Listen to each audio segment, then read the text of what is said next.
नमस्कार, मैं हूं आपके साथ वागीशा। स्वदेश न्यूज पर एक बार फिर बातें सितारों की। जी हां, टेलीविजन स्क्रीन पर हम आपको एक चेहरा दिखा रहे हैं। चेहरा देखकर तो आप समझ ही गए होंगे, लेकिन नहीं भी समझे तो हम आपको बता देते हैं। यह बॉलीवुड के जाने माने अभिनेता और कॉमेडियन राजकुमार कनौजिया। अब आप ये समझ रहे होंगे कि देखा तो चेहरा है, लेकिन किन किन फिल्मों में ये नजर आए वो भी हम आपको बता देते हैं। जी हाँ, स्टाइल फिल्म 1, 2, 3, गॉड तुझसे ग्रेट हो, डॉली की डॉली, दबंग 2, डायरेक्ट इश्क, हासिल जैसी फिल्में कर चुके राजकुमार कनौजिया लगभग 200 से 300 फिल्में कर चुके हैं। और आपको बता दें, अंतर्राष्ट्रीय फिल्मों में भी नजर आए हैं राजकुमार। इन्हें सर्वश्रेष्ठ अभिनेता का पुरस्कार भी मिला है और इसी के लिए राजकुमार जाने जाते हैं। हम अक्सर देख रहे हैं कि राजकुमार जो है वो अपनी कॉमेडी के लिए जाने जाते हैं। उन्होंने फिल्मों में काम किया है, उन्होंने छोटे पर्दे पर भी काम किया है। बालिका वधू वो सीरियल रहा है जिसमें राजकुमार ने काम किया। हालांकि आपको बता दें, बचपन में जब 10th क्लास में राजकुमार थे तभी उन्होंने मुंबई की ओर रुख कर लिया था। थिएटर से बड़ा लगाव है राजकुमार का, थिएटर से जुड़े रहे हैं वे। बात करें तो थिएटर से अभी भी वे जुड़े हुए हैं। फिल्मों के साथ साथ थिएटर करना भी राजकुमार पसंद करते हैं। उनकी फिल्मों की यदि बात करें तो दबंग 2 में आपने उन्हें सलमान खान के साथ जरूर देखा होगा। हाँ, ये अलग बात है कि फिल्मों में उनकी पिटाई बहुत होती है और शायद यही वजह है कि राजकुमार हमें कई फिल्मों में नजर आए हैं। आज दर्शकों के दिलों में हर जगह राजकुमार का नाम है। जब भी राजकुमार को कोई चेहरा देखता है तो उन्हें याद आ जाता है कि हाँ, ये कॉमेडी बड़ी ही जबरदस्त करते हैं। जॉन लीवर की बात करें तो उनके साथ भी कई फिल्में राजकुमार ने की है। जी हाँ, आपको बता दें, ये राजकुमार है, हम आपको इन्हें बता रहे हैं। थिएटर से भी इन्होंने अपनी करियर की शुरुआत की। हाउस वाओ ये फिल्म इनकी है जिसमें राजकुमार नजर आए हैं। काफ़ी फिल्मों में उन्होंने कॉमेडी की भूमिका निभाई है। पॉजिटिव किरदार, नेगेटिव किरदार, सभी किरदारों को निभा चुके हैं राजकुमार कनौजिया। दबंग 2 में उनका एक बहुत ही अहम रोल रहा है। बात करें डॉली की डॉली, जिसमें उन्होंने एक अहम भूमिका निभाई है। काफ़ी गानों में भी नजर आ चुके हैं और ये तस्वीर हम आपको दिखा रहे हैं जिसमें उन्हें सर्वश्रेष्ठ फिल्म अभिनेता का पुरस्कार मिला है। ये फिल्म आप जो देख रहे हैं सलमान खान के साथ आपको नजर आ रही है। कई फिल्मों में राजकुमार नजर आए हैं, लेकिन उनके पेरेंट्स नहीं चाहते थे कि राजकुमार अभिनेता बने। लेकिन फिर भी वो कहते हैं ना, जब चाहत होती है तो इंसान अपनी मंजिल तक पहुंच ही जाता है। जी हाँ, राष्ट्रीय फिल्मों के अलावा 6 इंटरनेशनल फिल्मों में भी किरदार निभा चुके हैं। टीवी के कई बड़े सीरियल्स जैसे बालिका वधू, फुलवा में भी उन्होंने किरदार निभाया है। तो चलिए सीधे बातें सितारों की में हम आपको मिलवाते हैं बॉलीवुड के जाने माने अभिनेता राजकुमार कनौजिया से। सर, बहुत बहुत स्वागत है स्वदेश न्यूज पर आपका और बहुत बहुत धन्यवाद स्वदेश न्यूज से जुड़ने के लिए। तो राजकुमार जल्द ही हमारे साथ जुड़ेंगे और आपको बता दें, उनकी फिल्मों की यदि बात करें तो 300 से ज्यादा फिल्में राजकुमार कर चुके हैं और ये एक ऐसा चेहरा है जो कई विज्ञापन में भी नजर आए।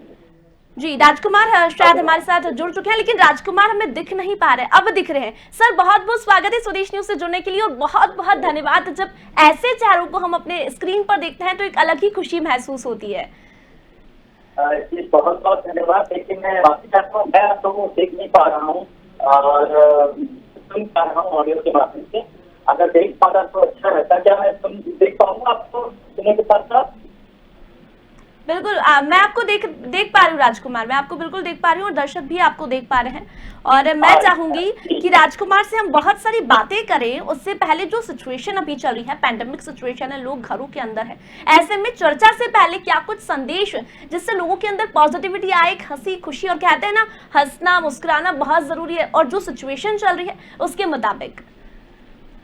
सबसे पहले तो मैं बता दूं कि आपके शो में बुलाने के लिए तो आभार। और इसके फिर मैं कहना चाहूँगा, आप लोग मानते हैं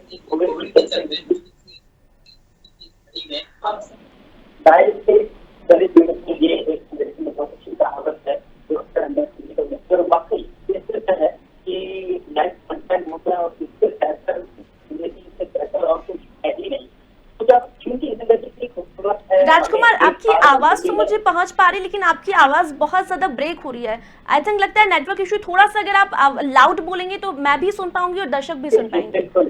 जी बिल्कुल। हाँ, अभी आप सुन पा रही हैं बराबर? बिल्कुल बिल्कुल, मैं सुन पा रही हूँ जी। तो मैं कह रहा था कि आपके शो में बुलाने के लिए बहुत बहुत धन्यवाद। और अब रही बात कोविड की, तो कोविड के चलते मुश्किल की घड़ी में हम सबको चाहिए कि सकारात्मक ऊर्जा हमारे अंदर हम बनाए रखें और सकारात्मक ऊर्जा वाकई हमारे अंदर बाय डिफॉल्ट होता है, इनबिल्ट होता है। बस हमको चाहिए ये कि हमको इसे उजागर करने आना चाहिए। तो मैं हमेशा just because I am optimistic तो हमेशा सकारात्मक रहा हूँ। तो मुझे सिचुएशन मैं कभी भी सिचुएशन का मोहताज नहीं होता। हेलो, क्या आप सुन पा रहे हो? बिल्कुल, मैं सुन पा रही हूँ आपको। हाँ, तो मेरा ये है कि हम कभी भी किसी भी परिस्थिति पर कभी हावी नहीं होना चाहिए और मोहताज भी नहीं होना चाहिए। परिस्थिति कैसी भी हो, मनस्थिति हमारी अगर सकारात्मक रहती है तो हम कैसी भी परिस्थिति का डट कर सामना कर सकते हैं और मुस्कुराकर, और यही मैं अभी कर रहा हूँ। हम, क्योंकि सिर्फ मैं अकेले नहीं, हम सब परेशान हैं। तो ऐसे में हमें चाहिए कि हम सद्बुद्धि से काम लें, क्योंकि एक बहुत अच्छी कहावत है कि समस्या चाहे जितनी बड़ी हो, हर समस्या अपने साथ अपना हल लेकर आती है। बशर्ते ये कि हम कितनी सद्बुद्धि से, सकारात्मक तरीके से उसको उसका निवारण करते हैं। बिल्कुल, बिल्कुल सही कहा सर आपने कि पॉजिटिव रहना बहुत ज़रूरी है। और अक्सर हम ये सिचुएशन में देख रहे हैं, लोग बहुत ज़्यादा पैनिक हो रहे हैं। उन्हें लगता है कि अगर उससे कोरोना है तो उन्हें भी कोरोना हो जाएगा। तो राजकुमार की यदि बात करें, सर आपकी यदि बात करें, तो आप अपने आप को कैसे खुश रख पाते हैं? कैसी आपकी दिनचर्या होती है? और उन लोगों तक क्या संदेश जो बहुत ज़्यादा पैनिक होते हैं? और कहते हैं ना, हंसने से ऑक्सीजन लेवल बढ़ता है, तो सर अपना ऑक्सीजन कैसे बढ़ाते हैं? देखिए, सबसे पहले तो ये बता दूं, मेरा ऑक्सीजन हमेशा बढ़ा रहता है और ईश्वर की अनुकंपा है कि मैं ऑक्सीजन का मोहताज अब तक तो नहीं रहा, और दुआ करें कि ना रहूं कभी। मेरा दिनचर्या जो इतना अच्छा है कि उसके चलते मैं अपने आप को स्वस्थ रख पाता हूँ। कोरोना दूर दूर तक नहीं आसपास भटकता है। जैसे मिसाल के तौर पर मैं सूरज को हमेशा उगने से पहले उठना चाहता हूँ, देखना चाहता हूँ सूरज को उगते हुए। तो मैं नियमित रूप से 5 बजे सुबेरे उठ जाता हूँ, फिर चाहे कितना भी थका रहा हूँ, ताकि मैं एक सुबह की आबो हवा को महसूस कर सकूं, लूं। तो वो एक जरूरी है, सुबह का फ्रेश ऑक्सीजन, और सुबह की जो कच्ची धूप रहती है, विटामिन डी मिलता है, ये एक जरूरी है। फिर मैं नियमित रूप से नीम के पत्ते, फिर एक डायबिटिक पत्ते होते हैं, वो सब खाता हूँ, और बहुत अच्छी ग्रीनरी में सैर करता हूँ, और कुछ अच्छे लोगों से मिलता हूँ। और मेरी दिनचर्या में शामिल है कि जब मैं वॉक करता हूँ 2 घंटे डेली, तो उसमें मैं डिस्कॉर्ड से प्रवचन, अच्छे प्रवचन सुनता हूँ। जैसे कि बहन ब्रह्म कुमारी जी की जो है, वो बहुत अच्छी देती है प्रवचन। फिर बाद में स्वामी मुकुंदानंदा है, वो बहुत अच्छा देते हैं। तो इनका मैं सुनते सुनते अक्सर मैं वॉक करता हूँ, तो मेरा सैर सपाटा ऐसे ही होता है। तो अच्छी चीजें जब हम सुनते हैं तो इट्स वेरी ऑब्वियस कि विल रिमेन पॉजिटिव। बिल्कुल सही और कहा। वही आपका ऑक्सीजन का ऊर्जा रहता है। बिल्कुल सही कहा सर आपने कि अगर हम अच्छी चीज़ें सुनेंगे या फिर हम बाहर की ताज़ा हवा लेंगे, नेचर में रहेंगे, तो कहीं ना कहीं पॉजिटिविटी अपने आप आ जाती है। सर बहुत सारी ऐसी बातें हैं, वो तो हमें करना ही, लेकिन थोड़ा सा हम आपके बारे में यदि जाने और थोड़ा सा पीछे रिकॉल करें, तो जहाँ बच्चों का पढ़ने का समय होता है, वहीं राजकुमार ने शायद अपनी थिएटर की शुरुआत कर दी, मुंबई शिफ्ट हो गए। यूपी के गाँव से कैसे सर मुंबई पहुंचे? क्या एक्टिंग का शौक था या फिर पैशन था कि हाँ एक्टिंग करनी? कोई कीड़ा कब आया ये? देखिए, सबसे पहले तो मैं ये बता दूं कि ये कीड़ा जो सुलेमानी कीड़ा होता है, ये बहुत अच्छा कीड़ा है और ये आपको हानि नहीं पहुंचाता है, हार्मलेस कीड़ा होता है। और मैं यूपी से मात्र 2 महीने का था, तभी मेरे माता पिता द्वारा यहाँ ले आया गया और तब से मैं मुंबई कर बन गया। और फिर यही स्कूलिंग, कॉलेज, फिर स्कूलिंग में ही मेरी शुरुआत हो गई थी, शुभारंभ हो गया था, एक्स्ट्रा करिकुलर एक्टिविटीज की तरफ रुझान बढ़ गया था। और फिर मैं रंगमंच में सक्रिय हो गया। फिर school, inter school, college, inter college, फिर मैच्योर थिएटर, प्रोफेशनल थिएटर, पृथ्वी थिएटर से मैं जुड़ गया और इसी तरह करते रहा। और फिर आप आपके सामने आ गया। बिल्कुल सर, हमने आपको बहुत सारी फिल्मों में देखा और अक्सर कहते हैं कि एक अभिनेता होता है जिसके नाम से फिल्में बिकती है, लेकिन उन अभिनेताओं के साथ जो अलग अलग कैरेक्टर्स होते हैं असल में वो भी एक फिल्म बनाते हैं। और जब एक अभिनेता एक एक्टिंग करता है, एक डायलॉग बोलता है, तो बहुत सारे ऐसे दर्शक होते हैं जो कहीं ना कहीं उन्हें पसंद करते हैं, उन्हें देखते हैं। और राजकुमार जी वही चेहरा है जिन्हें हर कोई जानता है, बहुत सारी फिल्मों में हमने आपको देखा है। सर आपने कहा थिएटर से आपका काफी जुड़ाव है, थिएटर सर आप अभी भी करते हैं, और थिएटर फिल्मों में छोटे पर्दे में कितना डिफरेंस समझते हैं आप, और थिएटर से कितना सुकून मिलता है? देखिए, अगर हम एज एन प्लेटफॉर्म की बात करते हैं तो रंगमंच, टीवी, वेब सीरीज, विज्ञापन, ये फिल्में, ये सब कुछ एक ही तरह के होते हैं, प्लेटफॉर्म एक ही, क्योंकि यहाँ हमको अपना परफॉर्मेंस एक्सपेक्ट करना होता है। परफॉर्मर के एक ही प्लेटफॉर्म है। हाँ, थोड़ा बहुत 19-20 का फर्क है। जैसे कि अगर हम रंगमंच की बात करते हैं, तुलना करते हैं अगर फिल्म से, तो रंगमंच में हमको इंस्टेंट फीडबैक मिलता है और थोड़ा सा लाउड करना पड़ता है ताकि हम आखिरी छोर तक पहुंचे, आखिरी ऑडियंस भी हमको सुन पाए, तो इसलिए थोड़ा सा हमको लाउडर होना पड़ता है। और बनिस्बत इसके फिल्मों में हमको बहुत नेचुरल करना पड़ता है, टीवी में हमें बहुत नेचुरल करना पड़ता है कैमरा के सामने। तो यही एक फर्क है, बाकी और इतना खासा फर्क है नहीं। बिल्कुल सर, आपकी यदि बात करें तो फिल्मों से आपने आपकी करियर की शुरुआत की, कौन सी ऐसी फिल्म है, थोड़ा सा पीछे रिकॉल करें तो सर आपकी कोई ऐसी फिल्म जिससे आपको बहुत लगाव रहा हो और अभी भी आप उस फिल्म को याद करते हैं? वैसे तो बहुत सारी फिल्में हैं जिसमें हमने आपको देखा है, दबंग 2 की बात करें, डॉली की बात करें, डायरेक्ट इश्क की बात करें, बहुत सारी फिल्मों में हमने आपको देखा है, लेकिन कुछ फिल्में ऐसी होती है जो हमारे दिल से काफी जुड़ी हुई होती है। अक्सर हम जब याद करते हैं तो उन फिल्मों के डायलॉग हमें याद आ जाते हैं, उनसे जुड़ी यादें बहुत सारी ताजा हो जाती है। जी जी, बिल्कुल सही कहा। देखिए, अगर फिल्मों की बात चलती तो मेरा एक फेवरेट फिल्म है हासिल। वो मेरी अब तक की सबसे बेहतरीन फिल्म रही है, और हासिल एकमात्र मेरी ऐसी फिल्म है जो मतलब मैं कभी शायद भूल नहीं पाऊंगा, और वैसा अब तक तो वैसा अनुभव मेरे जीवन में आया नहीं है। तो बहुत ही अच्छा रहा उसमें काम करना मेरा। हिमांशु धुलिया जिसके डायरेक्टर थे, और इरफान खान का एक पहला वो टर्निंग पॉइंट था उनके लाइफ का। तो और उनके साथ काम करने का शुभाअवसर प्राप्त हुआ। वो अपने आप में एक्टिंग इंस्टीट्यूट है, तो बहुत कुछ सीखा समझा उस फिल्म के माध्यम से। और मतलब उसमें एक ऐसी सी छोटी छोटी चीजें हम सीख गए जो आज भी हमको काम आता है।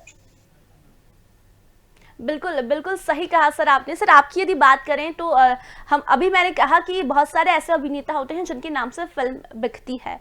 जॉनी लीवर जी की बात करें, राजपाल यादव जी की बात करें, तो कई ऐसे कॉमेडियन हैं जिनके साथ बड़े बड़े अभिनेता भी काम करना चाहते हैं। उसी में सर आपका भी नाम है, आज आपने कई सितारों के साथ काम किया, मेन उनके साथ रोल किए। सर कितनी खुशी मिलती है जब बड़ी बड़ी फिल्मों में आप अपने आप को देखते हैं। दबंग 2 जैसी बड़ी फिल्में आपने की है, उन किरदारों से आपका कितना लगाव है, कितना जुड़ाव है? बहुत सारे ऐसे किरदार हैं जो कहीं ना कहीं दर्शक उन किरदारों को अपने मन में बिठाए हुए कि हाँ ये किरदार में इन्हें देखा था, इस फिल्म में देखा था। जैसे कि अभी आप बात दबंग 2 की कर रहे हैं आप, तो उसमें सलमान खान के साथ मैंने काम किया। तो ये बता दूं आप लोगों को कि सलमान खान के साथ मैंने 7 बार काम किया है, और अभी 7वीं बार मैंने राधे फिल्म में की, जो अभी हाल फिलहाल ऑनलाइन रिलीज हुई है डिजिटली। तो राधे में मेरा एक बहुत इंटरेस्टिंग कैरेक्टर है, इन्फॉर्मर बना हूं मैं। और सलमान भाई बहुत प्यार करते हैं मुझसे, पर्सनली बहुत अच्छे से मुझे जानते हैं, और मुझे उन्होंने एक 2 काम भी रिकमेंड किया है। और बहुत मतलब उनके साथ काम करना एक सच में वो अपने आप में बहुत ही दिलदार उम्दा स्टार है। स्टार बहुत होते हैं लेकिन उनके जैसे बहुत कम होते हैं। तो अच्छा लगा उनके साथ काम करके, और यही रहेगा कि मैं बार बार उनके साथ काम करता रहूं। बिल्कुल सर, आपने अभी कहा कि बहुत सारे कलाकार होते हैं लेकिन कुछ कलाकार ऐसे होते हैं जिनसे एक अलग ही लगाव होता है। मैंने आपकी कई फोटोज सोशल मीडिया पर देखे हैं कि आपने बहुत सारे फिल्मों में काम किया, तो आपने सलमान की बात की। सर प्रोफेशनल लाइफ के अलावा बहुत सारे अभिनेता ऐसे होते हैं जिनसे पर्सनल भी कुछ रिलेशंस होते हैं, और मैं आपने एक नाम किया कि सलमान जी के साथ आपका काफ़ी अच्छा लगाव है। सर वो जो मेमोरीज जो बहुत सारी पुराने पिक्चरों की, और आपने कहा कि सलमान सर मुझसे पर्सनली भी बहुत प्यार करते हैं। जी, मेमोरीज के नाम पे अगर कहा जाए तो जब दबंग 2 कर रहा था मैं, तो दबंग 2 के दरमियान सलमान भाई की बहुत एक आदत है, वो बहुत मस्ती और एक प्यार वाला छेड़खानी होती है। On a lighter note, positive note, तो बहुत हेल्दी, जो कि होना भी चाहिए, क्योंकि शूट में इतना गंभीरता माहौल रहता है अमूमन कि एक्टर बहुत ही, क्योंकि इतना प्रेशर होता है लोगों का, डायरेक्ट सबका प्रेशर होता है, सबके रिस्पॉन्सिबिलिटी अकाउंटेबल होते हैं। तो ऐसे माहौल में अगर कोई माहौल को कोई एक चुटकुला सुनाता है या मस्ती करता है, तो ऐसे सलमान भाई उसमें बहुत अच्छे से पिलर का काम करते हैं और बहुत इससे हौसला अफजाई होता है, को एक्टर को बहुत सपोर्ट मिलता है। तो वाकई सलमान भाई बहुत अच्छे से एक माहौल को तरोताजा कर देते हैं अपने सेंस ऑफ ह्यूमर से। बिल्कुल सर, एक ये भी बात है कि हंसाना बहुत बड़ी बात है, जो आप जैसे अगर कॉमेडियन अगर लोगों को मिल जाए तो आसानी से हम लोग हंस सकते हैं। सर बहुत सारे किरदार आपने किए हैं, तमाम वो किरदारों में हमने आपको देखा है, कैसे इतने सारे किरदारों में आप अपने आप को ढाल पाते हैं, कैसे दर्शकों तक पहुंच पाते हैं इतने सारे किरदारों से? देखिए, किरदार में जाना एक अनुभव का ही महत्वपूर्ण भूमिका होती है। जब आपके भीतर अनुभव का लबादा होता है तो बहुत जाहिर सी बात है कि वो मतलब अपने आप खुद ब खुद कलावती बाहर निकलने को व्याकुल हो जाती है। तो चूंकि मैंने थिएटर में इतना एक्सपीरियंस रहा है, मेरा इतना काम किया है, सक्रिय रहा है मैं, और तमाम अध्ययन किया मैंने, पहले किताबें काफी पढ़ी, अच्छी किताबें पढ़ी है, लोग बाग अच्छे राइटर मैथिली शरण गुप्त हो गए या शंकर शेष हो गए, तो अच्छे लोगों की मैंने किताबें पढ़ी है, फिर नॉवेल पढ़े हैं, फिर उनके मैंने प्लेस बहुत पढ़े मैंने। तो उसके चलते आपका शब्दकोश जो है बहुत अच्छा हो जाता है, शब्दों का चयन बहुत अच्छा हो जाता है। तो स्वाभाविक है कि आप अच्छा ही, आपका जो इस मतलब बूते पर जो अनुभव आप अपने अंदर पैदा कर रहे हो, उससे कुछ अच्छा ही निष्कर्ष निकलता है। तो बस वही फलसफा है सर। वो आपको फिर अच्छा लगने लगता है। बिल्कुल बिल्कुल सर, फिल्मों की यदि बात करें तो कैसे आप अपने आप को तैयार कर पाते हैं, क्योंकि कहते हैं ना कि कॉमेडियन के लिए हंसाना बहुत बड़ी बात होती है, फिर जो डायलॉग डिलीवरी होती है उससे बहुत ऐसे डायलॉग्स बहुत ऐसे भी होते हैं जिससे दर्शक नहीं हंस पाते, लेकिन कॉमेडियंस के जो डायलॉग होते हैं उससे कहीं ना कहीं दर्शकों को हंसाना होता है, ये बड़ी बात होती है। तो आप अपने आप को कैसे प्रिपेयर कर पाते हैं सर, या फिर अचानक से मन से निकल जाता है? नहीं, देखिए ये आपने सही कहा, एक्चुअली अचानक से कुछ नहीं निकलता, ये एक वर्षों की तपस्या रहती है, और वही कॉमिक टाइमिंग होता है जिसे बोलते हैं, अचानक से नहीं निकलता है, वो वर्षों की एक्सपीरियंस होती है, वर्षों की तपस्या होती है, तब जाकर के हम लोग एक सेंस ऑफ ह्यूमर डेवलप करते हैं, और सबको लगता है कितना अचानक बोल देता है। नहीं, ऐसा कुछ नहीं होता है, ये टाइमिंग का खेल वर्षों की एक्सपीरियंस से आता है। और एक कॉमेडियन को मेरे हिसाब से, अगर मैं सेल्समैन से अगर जोड़ता हूँ तो अक्सर ये कहा जाता है कि एक अच्छा सेल्समैन वो होता है जो गंजे को कंघी बेच दे, लेकिन मैं इससे मैं इस्तेमाल नहीं रखता। मेरा मानना है अच्छा सेल्समैन वो होता है जो गंजे को पहले तेल बेचे ताकि उसके गंजे के सर पर बाल आए, और फिर उसे कंघी बेचे ताकि वो धन्यवाद करे और सेल्समैन को हाय ना दे, और वो बारंबार कंघी खरीदता रहेगा। तो ये मेरा लॉजिक है, राइट? तो वही कॉमेडी पर अप्लाई होता है, वही कॉमेडी पर निर्भर करता है कि कॉमेडियन, एक अच्छा कॉमेडियन वो होता है कि बरसों का उसका एक्सपीरियंस हो, वो समाज को बहुत नजदीक से देखे, समझे, जाने, और उसे अपने तरीके से उसे उतारे। जैसे कि अगर मैं एक्टिंग की परिभाषा कहूं तो अंग्रेजी में अगर कहूं तो ऐसा है कि what is acting? Acting is nothing but reacting to the situation as per the script demands, for which we need to observe the society, absorb the society and explore it. बिल्कुल सही कहा सर आपने, बिल्कुल सही कहा sir आपने कि अभिनय जो होता है, एक्टिंग जो होती है, और असल में अभिनेता भी वही होता है जो सभी किरदारों को निभा ले और सभी किरदारों से दर्शकों तक पहुंचे। सर आपकी यदि बात करें तो लोगों ने आपको कॉमेडी करते हुए बहुत दिखा है, एज ए कॉमेडियन आपको लोग बहुत जानते हैं। सर इस इमेज से बाहर निकलने की कभी आपने कोशिश नहीं की? जी बिल्कुल, इनफैक्ट आपने शायद देखा नहीं है, मैंने काफी सीरियस भूमिका किए हैं, काफी किरदार निभाए मैंने जो सीरियस थे।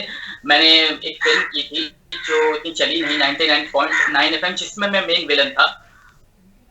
फिर बाद में मैंने क्राइम पेट्रोल के कुछ तमाम एपिसोड्स किए हैं जिसमें मैंने मेन नेगेटिव किया है, सावधान इंडिया में मेन नेगेटिव किया है। तो ऐसे नेगेटिव किरदार भी किए। फुलवा कलर्स में, उसमें भी मेरा सेकंड जो फेज था उसमें मैं नेगेटिव में था। तो मैंने ऐसे काफी नेगेटिव ये है, लेकिन ये है कि क्योंकि हमारे इंडस्ट्री में टाइप कास्ट कर दिया जाता है एक्टर को, तो कॉमिक टाइमिंग मेरी क्लिक कर गई ऑडियंस के बीच में, तो जाहिर सी बात है तो कॉमेडी रोल ज्यादा मेरे हाथ लगने लगे। बिल्कुल सर, क्योंकि हमारे माइंड में भी वो चीज सेट हो गई ना कि राजकुमार जी कॉमेडी बड़ी अच्छी कर लेते हैं और एज ए कॉमेडियन ही राजकुमार जी हमें अच्छे लगते हैं। हम तमाम बड़े अभिनेताओं की बात करें, अमरीश पुरी जी की बात करें, तो पॉजिटिव किरदार में कभी भी दर्शकों ने उन्हें पसंद नहीं किया, हमेशा नेगेटिव में कि हाँ अमरीश पुरी जी मतलब कोई नेगेटिव किरदार जरूर निभाएंगे फिल्म में। तो सर आपका भी ऐसा ही चेहरा है, हम आपको कॉमेडी एज ए कॉमेडियन देखना ज्यादा पसंद करते हैं। हालांकि आपने जो नेगेटिव किरदार निभाया है उसे भी दर्शकों ने देखा है, काफी सराहा है। सर छोटे पर्दे की आपने अभी बात करी, तो छोटे पर्दे और बड़े पर्दे में कितना फर्क देखते हैं आप? क्योंकि अभी हम देख रहे हैं कि छोटे पर्दे पर कई ऐसे सीरियल्स आए हैं जिसमें वो जो अभिनेता होते हैं उन्होंने फिल्मों में भी पहले काम किया है, फिर सीरियल में काम किया है, लेकिन अब जो देख रहे हैं कि छोटा पर्दा बड़े पर्दे पर हावी हो रहा है। देखिए बात आपकी सही है, लेकिन मैंने पहले कहा अपने शुरुआती तौर पर कि परफॉर्मेंस जो होता है, एक परफॉर्मर के लिए परफॉर्मेंस जो होता है वो प्लेटफॉर्म के लिए होता है, फिर चाहे वो प्लेटफॉर्म कोई भी हो, रंगमंच हो, वेब सीरीज हो, छोटा पर्दा हो, बड़ा पर्दा हो, विज्ञापन हो, कुछ भी है, लेकिन परफॉर्मर सिर्फ अपना परफॉर्मेंस दिखाता है और वो वही करता है जो बाकी जगह करता है। हाँ, लेकिन सबका जो रिजल्ट होता है वो भिन्न भिन्न होता है। जैसे आपने कहा कि छोटा पर्दा हावी हो रहा है, अगर एक्टर या परफॉर्मर छोटा बड़ा नहीं होता है, उसका परफॉर्मेंस में अगर ताकत है तो वो बड़ी होती है। और फिर इसलिए आप जैसे लोग कहते हैं कि छोटा पर्दा बड़े पर्दे पर हावी हो रहा है, वो तब होता है जब एक अच्छा परफॉर्मर अपनी छाप छोड़ता है। बिल्कुल सही कहा सर आपने। हमने अभी बहुत सारे ऐसे कलाकार देखे हैं, हम दिलीप जोशी जी की बात कर ले, उन्होंने कई फिल्मों में काम किया, हम आपके हैं कौन, लोग उन्हें नहीं जान पाए, लेकिन जब आज वे छोटे पर्दे पर आए तो उन्होंने अपने अभिनय से दर्शकों के बीच अपनी जगह बनाई। ये भी आपकी बात बिल्कुल सही है सर। अभी की यदि बात करें एज ए सिचुएशन की, तो वेब सीरीज का दौर बहुत चल रहा है। अभी जो छोटे पर्दे की ऑडियंस देखते हैं वो अलग होती है, मेट्रो सिटीज की जो ऑडियंस होती है वो अलग होती है। तो ऐसे में आप लोगों के लिए भी एक चुनौती होती है कि सभी दर्शकों तक आपको पहुंचना है। देखिए मैं आपको ये कहूं कि एक एक्टर के लिए परफॉर्मेंस एक ऐसी चीज है जिसके माध्यम से वो कोई भी नामुमकिन चीज को मुमकिन कर सकता है। वो मैंने कहा पहले ही अपनी शुरुआत पर कि वो किसी भी चीज का एक्टर मोहताज नहीं होता है। अगर उसमें टैलेंट है, उसमें इल्म है, तो वो एक नया पड़ाव ला सकता है समाज में, फिर वो कोई भी प्लेटफॉर्म हो। जैसे फॉर एग्जाम्पल टैलेंट में की ताकत है, जैसे हमारे भगत सिंह पहले इतिहास में गुम हो गए थे, लेकिन मनोज कुमार साहब ने उनको दोबारा मतलब लाइमलाइट में लाया। भगत सिंह सब घर घर जाने लगे, शिरडी वाले साईं बाबा घर घर पूजे जाने लगे। अपने संतोषी माता देवी माँ पहले पता नहीं 36 करोड़ देवी देवता में कहाँ दुबक के बैठे थे, अचानक फिल्मों के माध्यम से घर घर जानी गई कि हाँ संतोषी माता है। तो इतनी ताकत होती है फिल्म में, कलाकार के टैलेंट में। बिल्कुल सर। अभिनेताओं एक सवाल मेरे मन में काफी समय से आ रहा है, हमने पहले के अभिनेता जो देखे थे, पहले के कॉमेडियन हो, आप जैसे लोग जो 90s से आप लोगों ने अपने करियर की शुरुआत की, जॉनी लीवर जी की बात करें, अमरीश पुरी जी का मैंने आपको बताया, बड़े बड़े अभिनेता। अब के अभिनेताओं की यदि बात करें, अब के कॉमेडियन की बात करें, तो हमें अभी भी ऐसा लगता है कि वो वाली बात नहीं आ रही जो 90s में आया करती थी। कहीं ना कहीं कोई फर्क देखते हैं सर आप? नहीं, देखिए मैं आपसे सहमत नहीं हूँ, मुझे माफ कीजिएगा, इससे सहमत नहीं हूँ, क्योंकि क्या होता है, दौर जो हर दौर होता है वो अपना रंग अपना रस लेकर आता है। और अक्सर ऐसा होता है हर दौर में। जैसे मैं अगर आपको मिसाल दूं तो आपको क्लियर होगा। जैसे हमारे फोर फादर जो थे वो बोलते थे कुंदन लाल सहगल क्या गाना गाते थे, उनमें जो बात थी। फिर उसके बाद की जनरेशन बोली रफी साहब जो गाते थे, किशोर कुमार जो गाते थे, अब फिर बात हो रही यो हनी सिंह जो गाते हैं, बादशाह क्या गाता है। तो ऐसे समय बदलता रहता है, रस बदलते रहते हैं और हमको भी उसके हिसाब से चलना होता है। आज मेरा दूसरा दशक संपूर्ण हो चुका है फिल्म इंडस्ट्री में और मैंने बहुत कुछ देखा है इस बीच, लेकिन सही मायने में जीत वो होती है जो बच्चन साहब की जीत है कि समय के साथ हमें चलना चाहिए, समय का प्रभाव या अभाव हम पर नहीं होना चाहिए, क्योंकि दो ही तरह के लोग जीतते हैं। एक वो जो जमाने के साथ चलते हैं, दूसरा वो जो जमाने को अपने साथ चलाता है।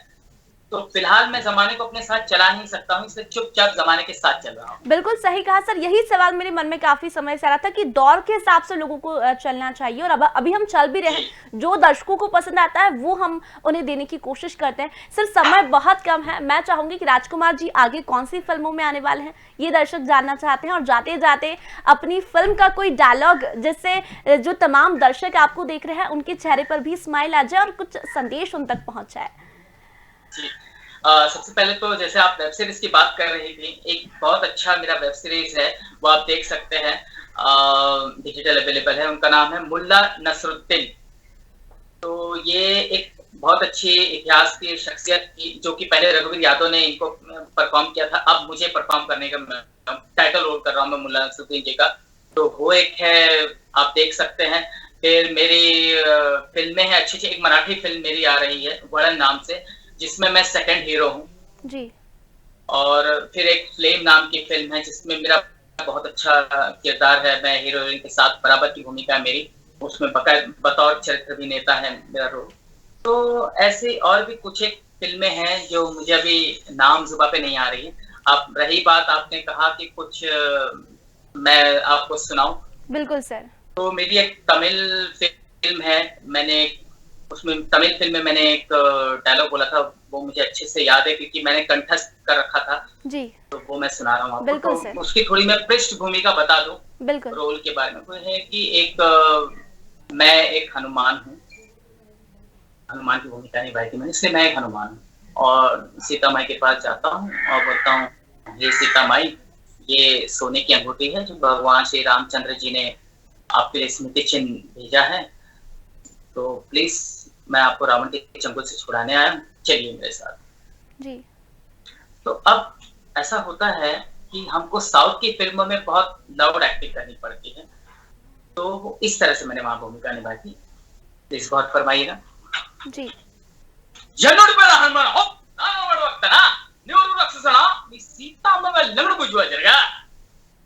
నాన్న రాముడు దూదనా నాన్న రాముడు கொண்டு வந்தேங்க வெள்ளக்கணம் வெள்ளப்போ இப்படி இருக்குங்க, நல்லா இருக்குங்க इस तरह। सर एक नया फिल्टर हमें सुनने को मिला है, और यही कारण है कि आज राजकुमार जी को सभी दर्शक पसंद करते हैं, और हम चाहेंगे कि जब भी हम नेक्स्ट टाइम राजकुमार जी से बात करें तो एक नए किरदार के साथ बात करें। हम तमाम उन फिल्मों में आपको देखना चाहते हैं, दर्शक भी आपको देखना चाहते हैं, और आप ऐसे ही फिल्म इंडस्ट्री में बने रहिए। सर बहुत बहुत धन्यवाद स्वदेश न्यूज से जुड़ने के लिए। तो यह है राजकुमार कनौजिया, जिन्होंने कई फिल्मों में काम किया है बॉलीवुड की। सलमान खान के साथ काफी अच्छा लगाव है इनका। इन्होंने कहा कि पर्सनल रिलेशन भी सलमान से इनकी एक अलग ही है, और बात करें तो वेब सीरीज में भी नजर आने वाले हैं, तमिल फिल्मों में भी उन्होंने काम किया है, और अभिनेता वही होता है जो सभी लैंग्वेजेस में काम कर ले, और राजकुमार कनौजिया उन्हीं में से एक अभिनेता है। जी हाँ, तो बातें सितारों की में हम रोज आपको ऐसे ही कलाकारों से बुलाते रहेंगे। आप देखते रहिए स्वदेश।